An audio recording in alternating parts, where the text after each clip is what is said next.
Hey everyone, and welcome back to your friendly neighborhood film fan. Since November has just wrapped up and it's now December, this episode I'm going to be going through some of the best films that I think I've watched last month, and I'm going to be letting you guys know what I thought about them briefly. So this is basically a November 2020 film log.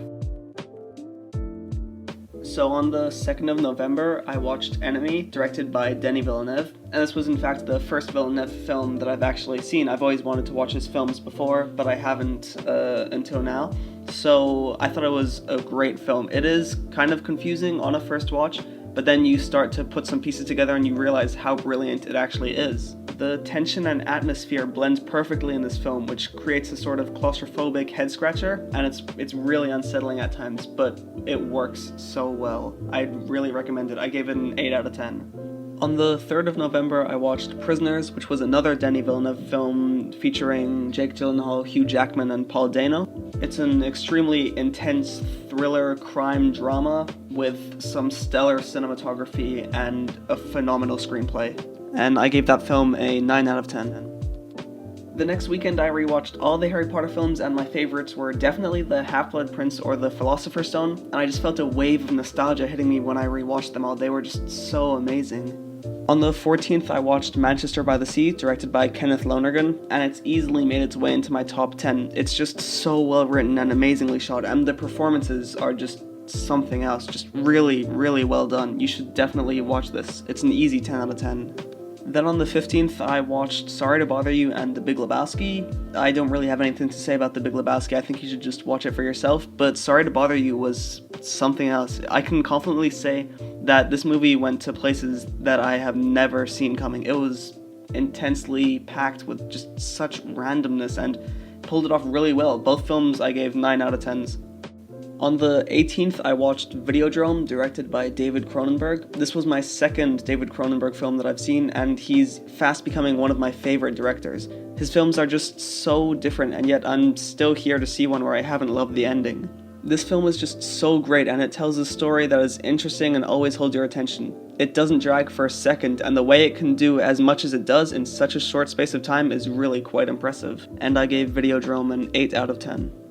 On the 26th, I watched The Thing, which was actually my first John Carpenter film. I haven't seen any of his other works, and it's just the perfect film. I don't really know what else to say about it. I think it's one of the greatest sci-fi films ever. Others have tried to duplicate it. There was actually a remake of this film in, I think, 2011, and it just wasn't nearly as good. It's just a creative masterpiece and seriously worth your time. I gave it a 9.5 out of 10.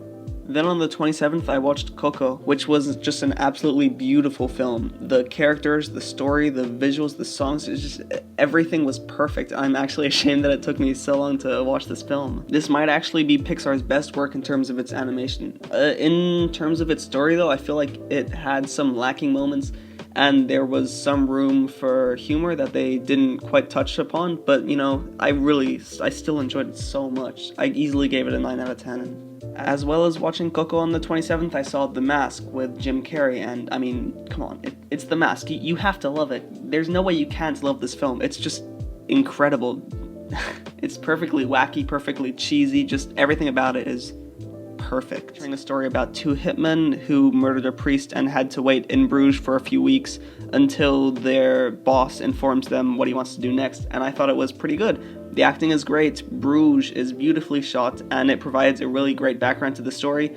The plot is unpredictable and character-driven, which I really enjoyed, and I thought the ending got a little carried away a bit, but the overall story or overall entertainment of it wasn't really affected by that, and I gave it a 7 out of 10.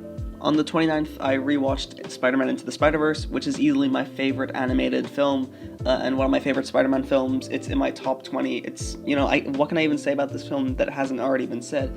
I could easily go over the colors, you know, the animation, the amazing action sequences, the great voice acting by everyone, and the music and the overall ambience of this film, the vibe of it. But, you know, it's already been talked about so much, so I'm just gonna leave it as is. I also saw Weathering with You by Makoto Shinkai, and I really enjoy his films, but this one didn't wow me nearly as much as Your Name did. It was still a great film, even though I wish he did more of it in terms of the storylines. And, I mean, a major downside to this film is that the ending basically affirms that this director wants to focus more on, a cute little romance story between two teenagers who make a sort of selfish choice for themselves and disregard the major consequences of their actions, which really brought it down for me. I felt like it was a stupid decision that the director went with in this film. But yeah, those were some of the best films that I've seen this month. I really hope you guys enjoyed, and I'll see you guys next time. Bye!